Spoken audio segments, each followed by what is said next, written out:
Hi guys and girls, Harry Mackenzie from Visordown.com, hope you're all doing well. So I'm lucky enough to be out here in Marbella testing out the new 1260S Diavel from Ducati.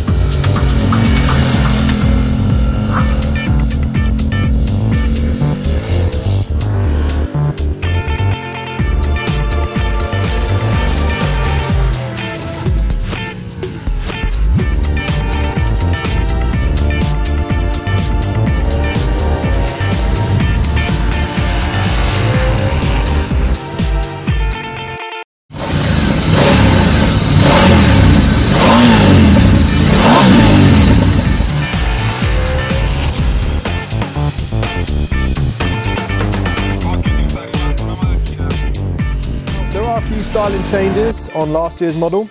So Ducati have redesigned the front end. So there's a complete new LED headlight. There's also new air ducts as well, which are more muscly and give it a bit more presence. And as you go to the rear of the bike, the tail light is again LED, it's a full LED just like the front. And also you've got daytime running lights on the front as well. So whole new LED suite on this model. So the engine, it's a 1262 Tesla Stretta V-twin, 90-degree V-twin I should say, and it's got 2 spark plugs per cylinder, and it also is DVT, so it's variable, Desmotronic variable timing. So the inlets, Ducati have sort of got some wizardry going on where the inlet and the exhaust valves can be adjusted to basically smooth out the torque and smooth out the power throughout the whole RPM range. And I mean, on the road, okay, just like any twin, if you've got it in the wrong gear and you're at a low RPM, it is a little bit sort of shuddery, but it's a lot better than the old model and a lot better than I've experienced with other bigger twins. So it definitely has an effect on the bike, which I think is quite positive. So the power of this engine, probably what everyone's been waiting for, is increased on last year's model as well. So it's about 7 horsepower at the top of the rev range, so about 9,500 RPM. You get 159 brake horsepower with peak torque at about 7,500 RPM at 129 Newton meters. And that really the torque is what you feel on this bike. It's insane. The throttle is almost like a teleport. As you twist it, you get past 5 and a bit grand, the bike just takes off and it carries on pulling. So that DVT system that's on it, it just keeps pulling and getting faster and faster throughout the rev range. So it's really, really impressive and good fun. Now the engine also has different modes as well. So that's sort of linked to the electronics package. But you've got Sport at the top, and then you've got Touring, which I've been riding in mostly today because we've been on some quite sort of twisty roads. As we've gone down the Ascari road, and also you've got Urban. So the Urban is probably the closest thing you could get to a wet setting, and it is useful in the urban situations, but it's also quite useful in the wet, as I say. So a lot of people have found today, as it cuts the power, that it's quite a manageable power to have when the roads are a little bit tighter. And the throttle can, one little blip of the throttle, you can really sort of swing into corners. So just having that little less power makes it a lot easier to ride. Okay, so the suspension then. So it's quite hard to miss the forks on these. A big bright gold Öhlins forks. As this is the S model, it's got the upgraded Öhlins forks, and the standard would just have Marzocchi forks. So the Öhlins are 48mm, fully adjustable, and you've also got an Öhlins rear shock as well, again fully adjustable. Now, for me personally, I felt the forks were probably a little bit stiff. Trying to classify this bike, is it a cruiser, is it a naked bike, is it a sports naked, what is it? It's quite hard to pin down exactly what it is, but when I look at it, I think it's a big bike. It's got a big rear 240 tyre on it. It's got some presence. It shouldn't necessarily have to handle on a knife edge. And I think if you just maybe just lower the preload a bit, just put a little bit more sag in it, it might just be a bit more pleasurable and a bit cruisery. But then again, is it a cruiser? Is it not? That's up for you to decide, because I'm not too sure myself. So moving on from the suspension, the chassis and the handling. So this bike's quite unique in that the trellis frame, which you can see here, which is redesigned. So the engine is part of the trellis frame and is also part of the rear swing arm as well. So the engine is a stress sort of member of the frame itself. So it's quite unique, and it's a nice nimble package. I was a bit surprised because you see that big 240 rear wheel and you think, is it going to be flickable? And on these roads, on the Ronda Road leading to Ascari, side to side, no problem at all. So it's pretty impressive. The handling's made easier by the wider bars, by the swept back bars, by the seating position. You don't have to MotoGP it into corners and hang off. You can just kind of flow with the bike and just let it follow the lines that you want to follow. And at no point today have I sort of gone into a corner and thought, it's washing wide or anything like that. And I think that has to do with the suspension, but also the frame itself. It's very, very well designed, and it's just quite easy to ride, to be honest, in terms of getting it into the corner, keeping it where you want it, and then pinging out the corner as well on the throttle. And perhaps what plays another part in the handling and the sort of suspension package and it working so well together is the fact it's got proper tyres on it. So it's got some Pirelli Rosso Diavel 3s on it, which are very good tyres, and straight from the factory, so no faffing about changing the tyres, so that's a positive there as well. But then again, for the sort of price of the bike, you would expect some good tyres on it.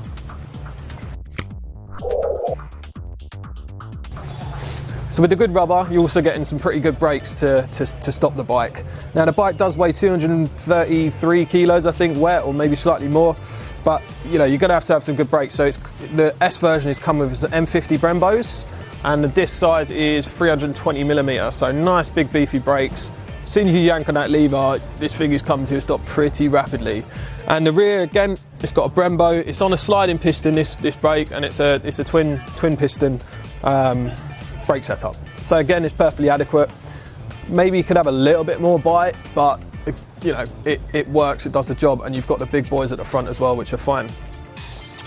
On the standard version, instead of the M50s, you're getting M4s. So again, Brembos, perfectly good brakes, but without testing them, I can't say how much better they'll be, how much better these M50s would be, sorry. In terms of other pieces of equipment, I've explained the LED tail lights and the daytime running lights on the front. You've got a TFT dash, so 3.5 inch TFT dash, and if you rev the bike fully or you're hitting the red line, you get these nice sort of red, sort of almost like fangs that appear around it that tell you to shift gear. So it's quite a nice sort of touch, and obviously fitting, being that the name of the bike is devil in Italian, or slang for devil in Italian. So other bits of equipment then, you've got the backlit switch gears, which are very nice, and they feel really nice as well. The indicators, when you shift the indicators, it's a really small movement, so you can have big gloves on and it'll be fine. Also on the switch gears at the front, you've got the launch control, and the electronics package on this bike is absolutely second to none. So a lot of the electronics are derived from Ducati Corsa and then handed down to this and then sort of slightly tweaked for the road. And you've got, I don't know where to start, you've got dynamic traction control, you've got Bosch cornering ABS, you've got wheelie control, as I say, launch control. Pretty much all the electronics you can imagine on a bike are here.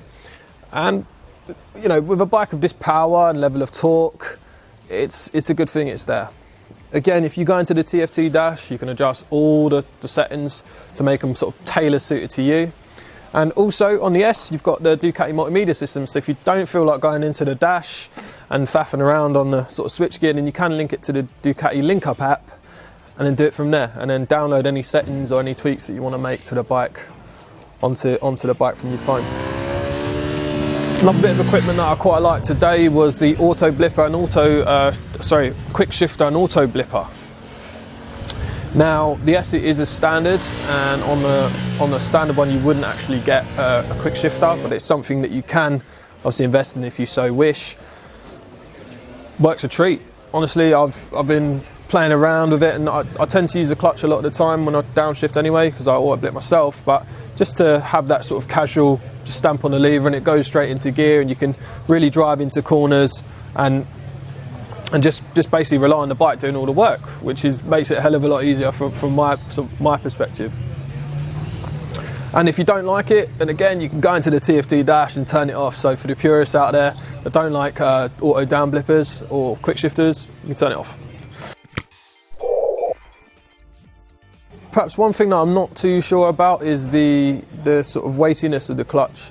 For me, it felt quite heavy. I'm quite used to light clutches nowadays, but it's one of those things that when you get moving, obviously you've got the auto blipper and the quick shifter, so you're hardly using the clutch. But yeah, perhaps for some it might be a bit heavy, but that's just me personally. And it would probably just be that, you know, on the S version you're getting all these bells and whistles, but what you're not getting is a steering damper as well. Now, it would have just been nice to see a steering damper on it for that sort of money, you know, above 20 grand. It's not an unstable bike, it's actually really, really stable, so perhaps I'm nitpicking a bit, but it would have been nice to see it on there. And just to touch on a few other bits and bobs, the standard exhaust doesn't actually sound too bad. You know, you've got all these Euro 4 regulations, and you know, next year it'll be Euro 5 and things like that, and you know, the exhaust is often what takes a whack. And to be honest, I think Ducati have done quite a good job of making this sound pretty beefy and pretty mean.